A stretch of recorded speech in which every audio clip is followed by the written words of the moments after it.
and country. And over here, trust me, we don't deal with personalities. We deal with issues. It's an issue-based, yes, issues-based conversation.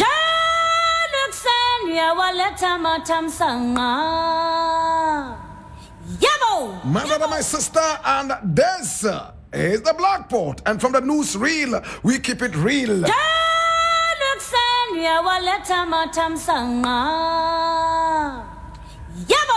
This is the Blakk Report, aka Kukushunomo. And today we have a number of things I need us to look at. I need you to open your ears and come with rapt attention. So we look at these very interesting things happening in our country right now. I need you to come over. Let us have a conversation. It is interesting. Yes, I said it. It is most interesting. Are you ready for the interesting discussion today? Oh my God, have mercy. Now listen, my brother, my sister. Oh gosh. Now I'm looking at the news reel and what I'm saying is shocking. I just needed to come along and let's deal with this. Hear me now. Today, my brother, my sister, I'm looking at something here and it's blowing my mind. So I need you to come along. I'm reading this from Graphic Online and it says, Cocoa Board refutes. Cocoa Board refutes former President Mahama's claims of collapsed cocoa sector. And I read, now Ghana Cocoa Board has refuted claims by former President John Dramani Mahama that the cocoa sector in Ghana has collapsed. Now, the former president had reportedly claimed that the producer price and mismanagement had led to the collapse of the cocoa sector, thereby justifying farmers giving up their cocoa farms to illegal mining due to low remuneration. That is enough.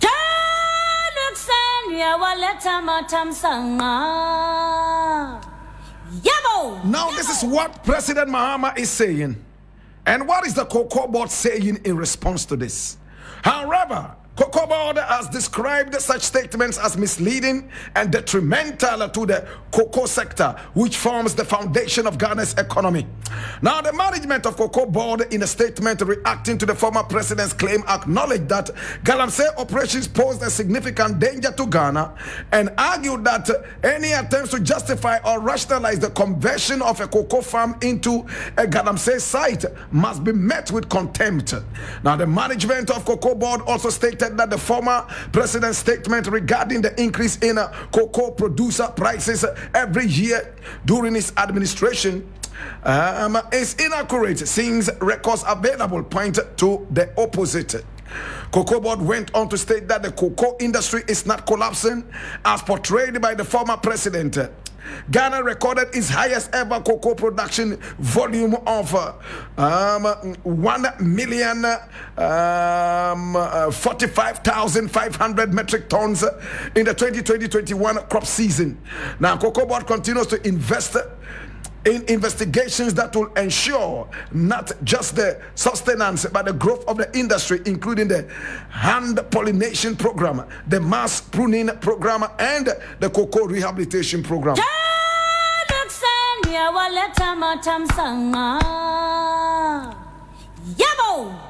Now, the Akan people have a saying that I love so much. They say if your mother is dead and you say she's sleeping, don't worry. It's just a matter of time. When she starts to smell, when the corpse starts to smell, we shall find out what the truth is. Now, the Cocoa Board in this case is behaving like the fly that followed the corpse to the grave. It's most unfortunate. Now, we all live in this country and we know that cocoa production in this country is declining. We all know that Al Jazeera had a documentary. And in this documentary, it was stated that we were using forced labor and even child labor on our cocoa farms. Is this something you should applaud? This is so shameful. Now our cocoa farms are full of what? Forced labor and child labor.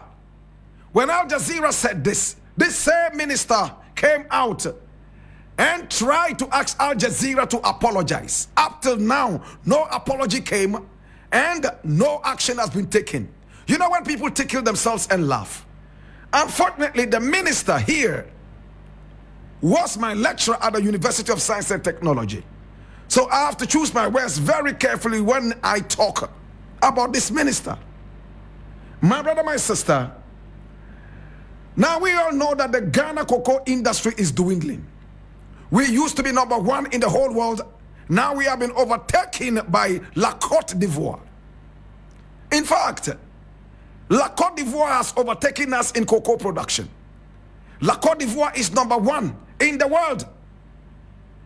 Now the few cocoa farms that we have here producing the juicy Ghana cocoa, aka the Tetekwashi cocoa, some of them have been turned into galamsey farms. Yes, galamsey farms where gold is harvested. My brother, my sister, we all saw videos of people who came out to say that, listen, this is my farm. I planted all this cocoa. I don't want it anymore. I want to use it for galamsey. We all saw that. My brother, my sister, we all saw so many farms that have been turned into galamsey farms. We all know how Chinese are going around buying some of these cocoa farms and turning them into galamsey sites. So if the minister, Honorable Edu, comes out to tell us that cocoa production is on the ascendancy, I beg to differ. Please stop this dirty politics and propaganda. Please stop this childishness. Please stop this gutter politics. The people are suffering. Now go into the hinterlands where cocoa production is supposed to be rife. You realize that a lot of the cocoa farmers are complaining. The prices they are offered for their cocoa so low. And at the same time, we were just complaining the other day that we could not even find fertilizer. All because of the Russian-Ukrainian war. We don't have a single plant in Ghana yet that produces fertilizer. What a nation. Yet we ride in V8s every now and then. Yet we are building a cathedral. Yet the president, my brother, my sister, lavishly blows money in this country as if dollars and pounds were cut in this very country. Mr. Boahin Edu, with all love and respect, now Cocoa Board, who are you deceiving? You lost your first position to the Ivory Coast. Now Brazil is giving you the hottest chase ever. The EU is threatening not to even buy cocoa from Ghana anymore on the international market, all because of the dirty galamsey that is going on. And you come out and tell us that what Mahama said is not true? What kind of a big joke is this? Now the EU threatened just the other day, not in 18 BC, neither was it in 1900 AD. No, only a couple of months ago, the EU that gave money out for our cocoa industry to thrive in support of our cocoa industry came out very baffled and very, very confused and so deteriorated and disappointed. What did the EU say? We are no more taking cocoa from Ghana because of galamsey, which has in fact chemicalized the cocoa, polluted the cocoa, and for that matter, it is not fit for human consumption. They threatened. Immediately, China said, oh, we have the same Ghana cocoa. We are producing it in China, and this one is not polluted. The same China that is here, busily polluting our land, and they've been given a blank check to do this in this country. We must be up in arms against all this corruption in this country. We must be up in arms against dirty politicians. We must be up in arms against the wicked foundation that this country is resting on right now. Why Inedu? Please, let's stop this gutter politics. The EU said it. Al Jazeera was here to investigate. You came out and told Al Jazeera to apologize. That apology never came. What did you do? Nothing. Now your boss, the president, has also asked the same Al Jazeera to apologize. And we know that this is going nowhere. They will sit back as if they had forgotten. My brother, my sister, and it becomes a cyclical albatross that will continue hanging around our necks. I beg to differ, sir.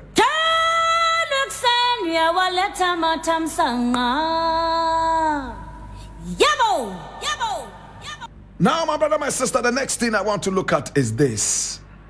And I need everybody's attention here. Hey. I need us all to open our ears and listen to this. Now I'm reading this from Ghana Web, and it says Gabby's Galamsey kingpin client was sales manager at Viasat 1. And this is coming from NDC's Baba Sadiq, my former producer at Hits FM. Just like Caleb is producing the show now. He used to be the producer of this very show right there at Hits FM. Today, he's a full-blown politician. Congratulations to him. He's always wanted to be this. And I am happy when people are able to reach that milestone of their lives. Who knows, maybe Caleb one day would also be rising to the position of the Agric minister. And by the look of the size of his stomach, he would make sure that the whole of Ghana gets adequate food to eat. My brother, my sister, this is what NDC's Baba Sadiq is saying. Watch me now, hear me now. Hey! Yabo! Yabo! Gabby's Galamsey kingpin client was sales manager at Viasat 1. And this is NDC's Baba Sadiq speaking. I read, communications team member of the opposition National Democratic Congress, Baba Sadiq Abdullahi, has given employment details about Donald Eschua, a man accused of being into illegal small-scale mining Galamsey activities. Eschua and his company JNC Alaska and Heritage Imperial Mining were severely mentioned, in fact, severally mentioned, in a Galamsey report authored by former Environment Minister Professor Kwabena Frimpong Boateng. It is also confirmed that Eschua's lawyer is Gabi Asari Ochridakun, a cousin of President Nana Addo Dankwa Akufo-Addo, who was also cited as complicit in interfering in the minister's work and that of the Galamsey task force. Baba Sadiq revealed that Eschua was a professional colleague years back at SYL Viasat 1 TV, a station where the accused Galamsey kingpin was the sales manager. Now, you remember Erastus Asaridonko did an investigative documentary where one of the companies he focused on was the same Imperial Mining, which Gabi is today claiming that they were doing prospecting. If you see all the videos that came out all the time, nobody would tell you it was pure mining and not prospecting as claimed. Rather, interestingly, you will see the linkage. The person involved, Donald Eschua, the ANC Alaska, the A&J Alaska guy, was my colleague at Viasat 1. He was a sales manager working in the media. But his friends were the likes of Gabi, Kweku Bakun, and Egbert Fable. He said during an appearance on Onuya TV's morning show, Onuya Marching show on March 26, 2023. I'll leave it here. Yes, I'll leave it here, brethren. Hear me now. Hey, brethren, hear me now. Listen. Yabo! Yabo! You see, why is it that Gabi is mentioned in almost every Galamsey misdeed? Why is it that Gabi Asari Dakun is always mentioned in some of these key Galamsey activities?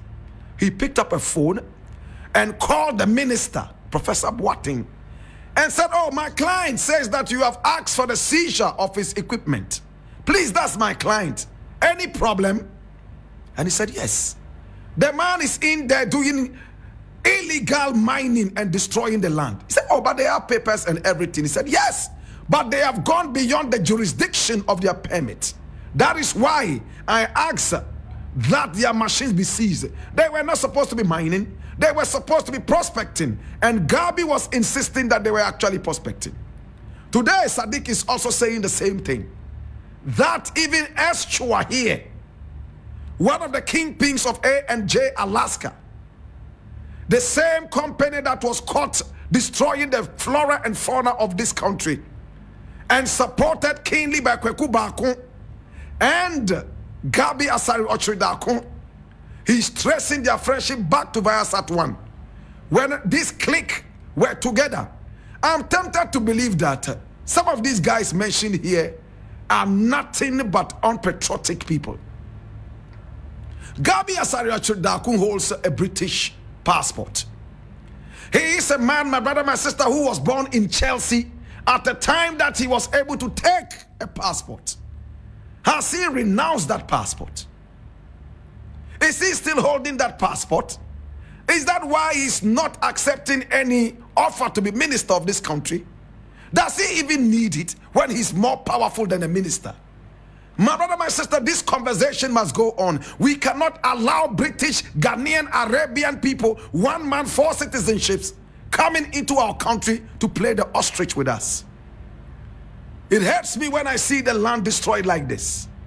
I am a man who travels to so many different countries, all because of the flora and fauna. When I travel to South Africa, I am not going there to look at skyscrapers. I am going there to look at lions and zebras. I am going there to look at the waterfalls. I am going there to look at the mountains and the valleys. When I travel to Jerusalem, in Israel, in Palestine, I am not going there to look at skyscrapers. I am going there to look at River Jordan. I am going there to look at the beautiful mountains. I am going there to look at the beautiful sceneries that I can find there. Yet, in my land, these are the people who are busily destroying that. All because the president is their cousin. All because some member of a political party is related to them. My brother, my sister, this is most shameful. And the biggest thing that we need in this country is patriotism. If we are not careful, we will end up destroying the very fiber of our nation. Yes.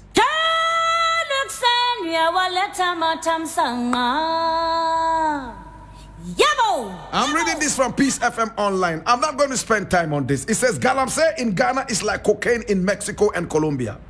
It's a whole cartel. And this is a presidential staffer talking. Who is this presidential staffer? The director of local government services at the office of the president, Dennis Miracles Abuaje, has said the fight against Galamsey is a whole cartel that can't be fought easily. Hear